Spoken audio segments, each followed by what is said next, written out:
of you who haven't followed her career as closely as her fans have, let me very quickly take you through her journey so far. You've been in the industry for a little over 10 years now? I think so. You think so? I think so. Does it feel much because, longer? Because, you know, sometimes it feels like, literally on every film, it feels like, okay, I've not done this aspect of being an actor, I've not done that aspect of being an actor. So every film feels like a debut in some way or the other. So my makeup artist and dear friend, Shraddha Nayak, who's also here, because she's been with me for the few years that I've been around, we keep fighting about who knows how many years it's actually been. So yes. So what's the average that the two of you have arrived at between the both of you? I think it's been about 12 years. Yeah. So I was right. I said a little over 10 years. So you've spent a little over 10 years in the movie business. But you've grown up around the movie business. Your father is an actor. We just heard from your illustrious aunts, and of course your cousin is here within the hall as well, watching you. So you've grown up around the movies. Did you ever consider wanting to do or be anything else, or this was it? This was it, because this is what I grew up seeing in my household. I've grown up with the maternal side of my family predominantly, where I have my maushis, I have my grand aunt, I had my nana, who's was a very well-renowned classical musician. So I've grown up in a family of basically family members being in the creative arts. So for me, it's all that I knew. And it was a natural fit to get into the same field. But I have to say that, you know, when you're in school and a lot of people tell you ki, you know. Oh my God, you really have a fan club right here in the room. I mean, they're the best. You know, there's so much love that I get from my well-wishers and my fans. It just overwhelms me all the time. So I have to say that, for me, you guys threw me off track now. You were narrating an incident from school. And fully threw me off track. But I have to say that, see, I don't remember where I was at. Should I switch the question? Okay, let's do a retake. I mean, the only thing that should throw anybody off is love and adulation. So that's great. Well, you know, I hope you continue to get as much love and adulation as you are getting this evening. But let me ask you this. Now you remember. I remembered. Okay, I'm not going to look there right now. But you know, जब हम school में जाते हैं and people tell you in school that, if your family member is a doctor or any other field or an actor, you naturally have this rebellious side to you where you say, no, I'm not going to go into the same field. Yeah. So I naturally had the same side to me where when people would tell me, you're going to be an actress, of course you're going to be an actress. And I'd be like, no, I'm not. But deep down, I always wanted to be. And it just organically happened that I developed a passion for it as well. And you know, you've spent the last 12 years now doing what you love doing. But what I want to understand from you, Shraddha, is, and you know, as a young person, as a young woman specifically, getting into the movie business, even though you're familiar with it, you're comfortable with your environment, did you always feel the need that you needed to conform to what an actress is supposed to look like, how an actress is supposed to be? You know, did that constrain you, at least in the first few years, where it was hard for you to maybe express who you really were? Did you bring your authentic self to the set, or were you trying to play a part even in real life? That's a very interesting question, and I have to say that the way that you think starts in your household. And your perspective to life and the way that you look at life starts at a very young age. So I feel so proud to say that I come from a household where my brother and we were treated equally. For us, I was never told कि अरे, you know, आपकी मासी एक औरत है और देखो उन्होंने क्या कामयाबी पाई है लाइफ में, औरत बन के उन्होंने कामयाबी पाई है. So that was never a thought in my household. It was, okay, my father has achieved great things for himself. My Masi has achieved great things for herself. You should also strive to be like that. So having having been brought up in that manner, I have to share that when my first films didn't do well, uh, there were a lot of people who were telling me that, oh, you know, as an actress, if your first two films don't do well, then, you know, you will never get any films and you will. There were a lot of people around me who said that, but I did not have that in my household. And I feel like that was such a strong foundation for me. And a lot of my thinking came from the conversations that I've had at home. Be it, to answer your question, I would say that it wouldn't strike me that an actress has to be a certain way or has to behave a certain way, because I'm very happy that my foundation made me think very normally, very differently, that it applies to both genders. Yeah, and how much of that has impacted the choices that you've made when we talk about the roles that you've done and the movies that you've decided to take on? And I'll ask you this in the context of Stree, and I don't know how many of you remember, but I believe that there's a Stree 2 coming as well. But for you to play a ghost, and a ghost that preys on men. I mean, not too many women would have, would have wanted to play that part. So, how much of the choices that you make in terms of the parts that you accept in the movies that you take on is conscious and deliberate, and how much of it is just organic? You know, I don't think I've spoken about this when we were promoting Stree, but there was a very, I'm actually very grateful to my director, Amar Kaushal, and my producer, Dinesh Vijan. I'll tell you why. Because when Stree was offered to me, they offered it to me as a cameo. They offered it to me as a special appearance. And I just was so amazed and so entertained with the premise of the film being about having a larger social message in an entertaining manner, that I requested them that, you know, can I be a part of the cast, and actually, can this not be a special appearance? I don't want to feel that this is a special appearance. And they completely agreed to that. Well, it changed the whole movie then. And I feel like for me to be a part of that, to be the front runner, to be right there, proudly being on the poster of that film and being right in the front, I felt that I'm proud of this film because for filmmakers to touch upon, as I said, social causes, social conversations in an entertaining manner, I don't know how many of them do it very successfully.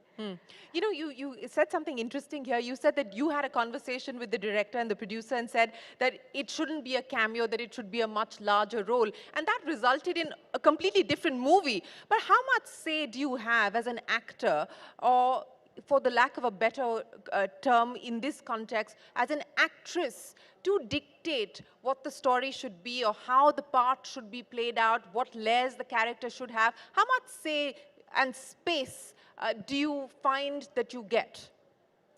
You know, Shereen, actually, when you start meeting people for a film, or you start hearing a film, you start interacting with producers, you start interacting with the makers, very early on in the meetings, and I've started figuring this out, I can gauge how they are seeing a character. I can gauge, okay, they're seeing this character to be a significant character in the film. I can see that they're going to treat the character equally to the male character or other characters in the film. You can gauge that. Or rather, I've started to be able to gauge that now. Have you ever walked away if you felt that it wasn't going to be a fair balance between what they were telling you and what the part would eventually look like? Absolutely. I absolutely have. And I feel like that it's my responsibility to do that, because I feel that the audience that I have built for myself now, they would not want to see me in parts where there isn't a strong layer to that part. So I feel like I'm responsible towards them as well. So there are a lot of no's that I've been saying. And I think that also happens after you, for me personally, after I've also become clear and I had a clear gauge of, okay, the kind of work that I want to do. So as I was saying that early on, you can gauge how collaborative a team is going to be. Yeah. And I actually want to share this, or rather, uh, share this with my colleagues or my contemporaries as well, is that you can gauge an energy in a meeting. You can gauge an energy with the producer. You can gauge an energy with the director. If you feel that your character is not going to get the same kind of respect or is not going to be treated in a way or portrayed in the right way, then be aware of that. And take your time to ask the questions. You know if your questions are going to be answered. You know that if you get an energy, okay, this will be Yeah. collaborative, Yeah. then watch out for a Yeah, collaborative effort. watch out for the red flags, and don't be afraid to ask the questions, and don't be afraid to walk away if it's not aligned with what you're looking for. Absolutely. Watch out for the red flags in a meeting. Gauge. Don't be in a rush to say yes to a film. Ask your questions. Know if it's collaborative or not, and then go ahead. So, you talked about wanting to play parts that have layers. What is the part that you would like to play? What do you aspire to play? Is there a movie? Is there a role, domestic or global, that you aspire to do? I feel that we're at a great time for women in cinema right now, with films like Gangubai, with Razi, with Neerja.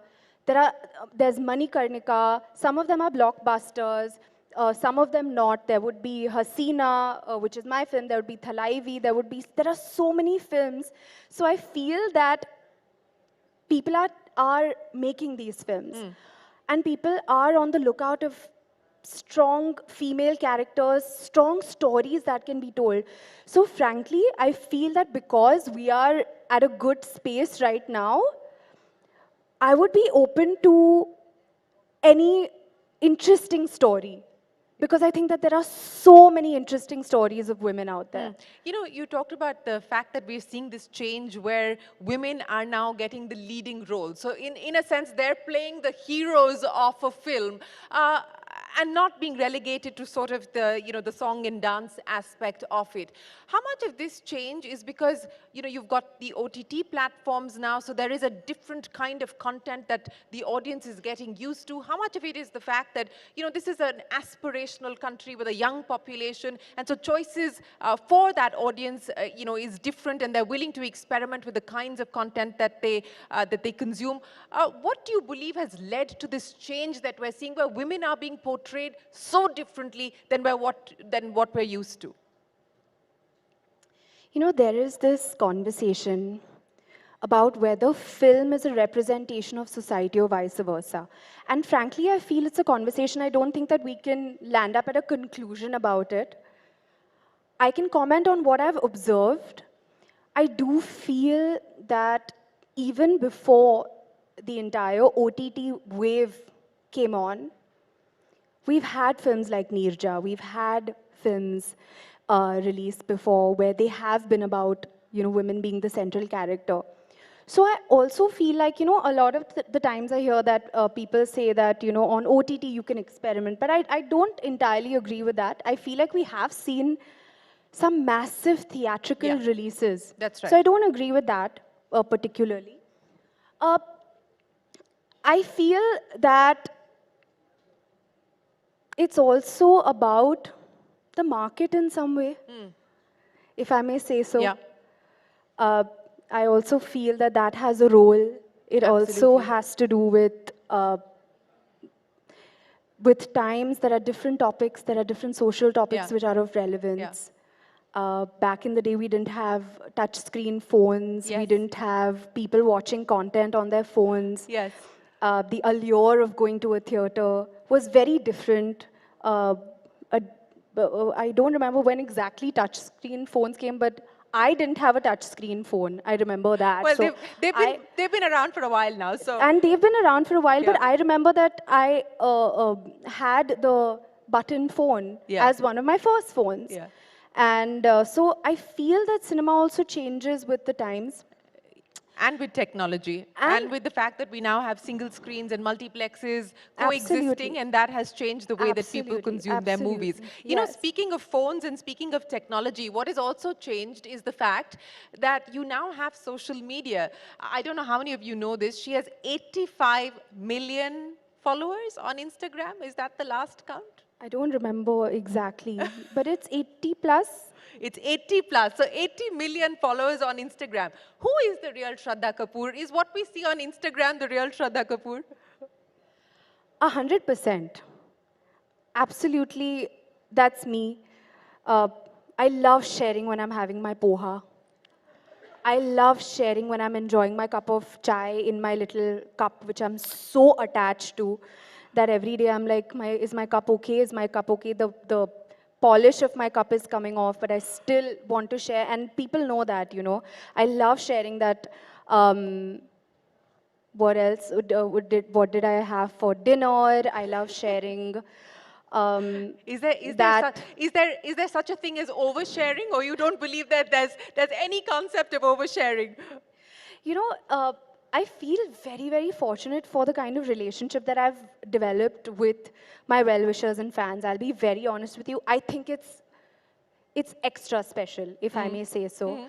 Um, we have like-minded thoughts. Even when I go out somewhere and someone tells me, you know, I have the same handbag that I saw in your post, and we discuss, someone will say that, you know, I have the same trousers that you have or the same kurta that you have. And it's so nice. It's so nice to feel like one big happy family. Yeah. And But what about the mystery and the mystique and the aura? I mean, you know, before Instagram and before social media, you knew very little about the personal lives or behind the scenes or what an actor or an actress were like. And that perhaps that mystique and that mystery perhaps elongated their careers as well. Do you believe that that is the case, and perhaps this need to constantly put things out about yourself and share as much as you do takes away from that? you know, I feel like we hear this conversation happen very often, but I really wonder, say in the 1950s, if they had Instagram, would they not use it? I'm wondering, right? Would they not use Instagram if they had touchscreen phones and the OTT platforms? Would they be like, no, I'm not going to watch something on my phone? I wonder.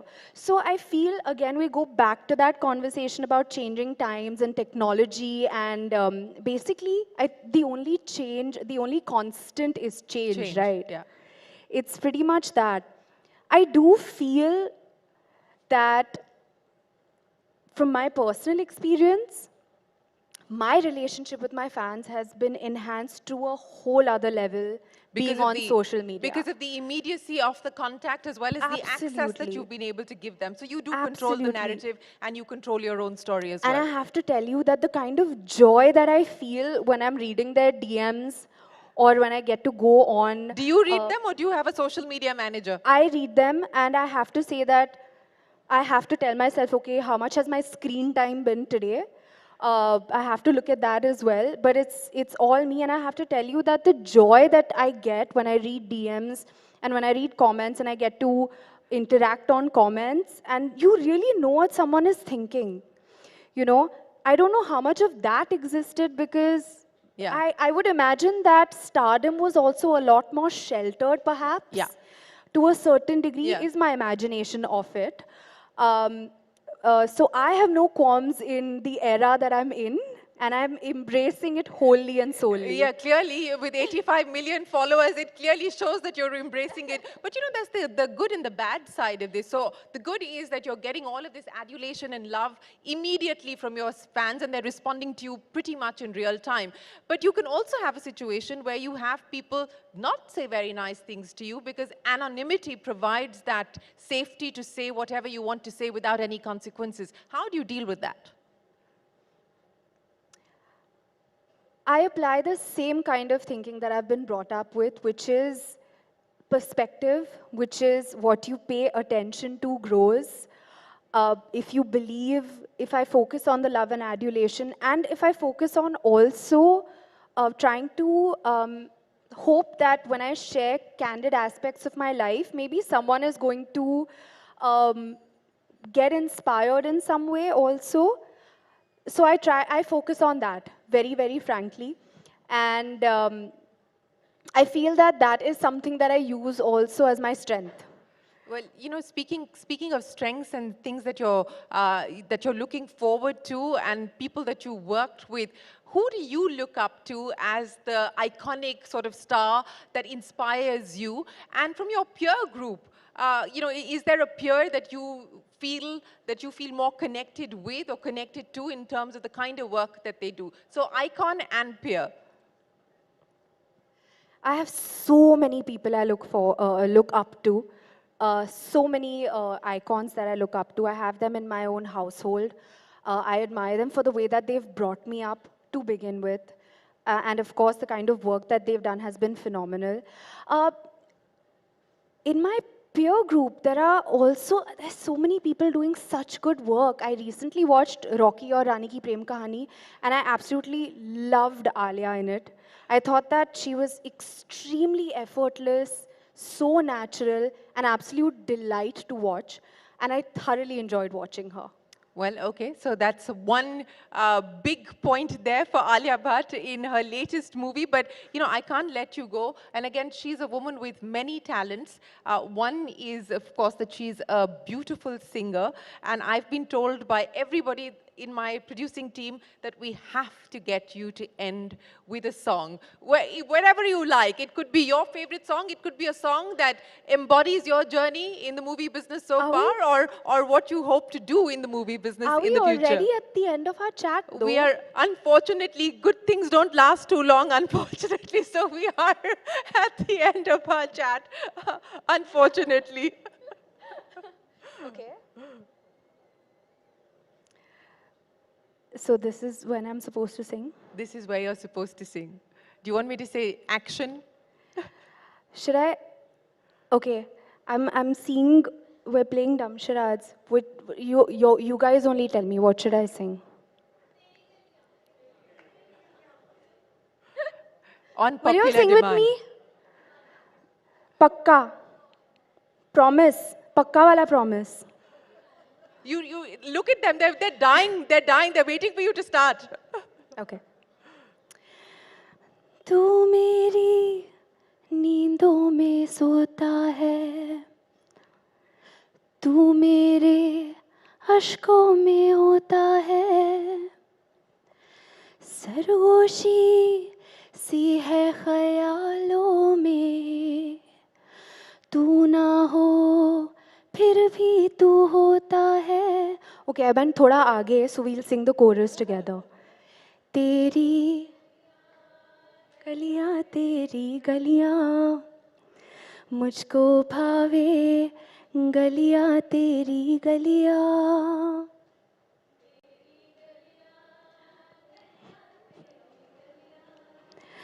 यूं ही तड़पावे गलियां तेरी गलियां Thank you so much. Shraddha Kapoor, thank you for being such a wonderful sport, and thank you so much for sharing your life story, your life's journey, but more importantly, your dreams and aspirations with us here on this platform. Ladies and gentlemen, a big round of applause Thank you. for Thank Shraddha you, everyone. Kapoor. Thank you so much, Shraddha. And Shereen, I'd also request you, Shraddha, please.